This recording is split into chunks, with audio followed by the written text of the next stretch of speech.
Isa po ang bayang ito sa humulma ng Kamalayang Bicolano mula pa sa panahon ng Iron Age at kalaunay tawagin sa kanyang pinagmulang pangalan na Kinamalig.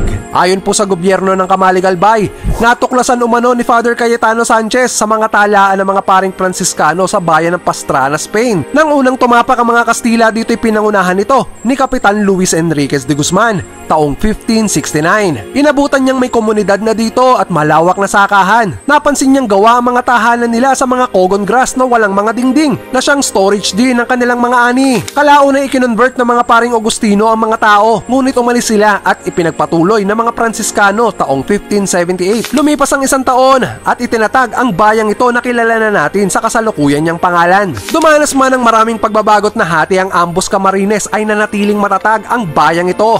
Ngayon, ang Kamalig Albay po'y binubuo ng 50 nitong mga barangay. Follow me for more!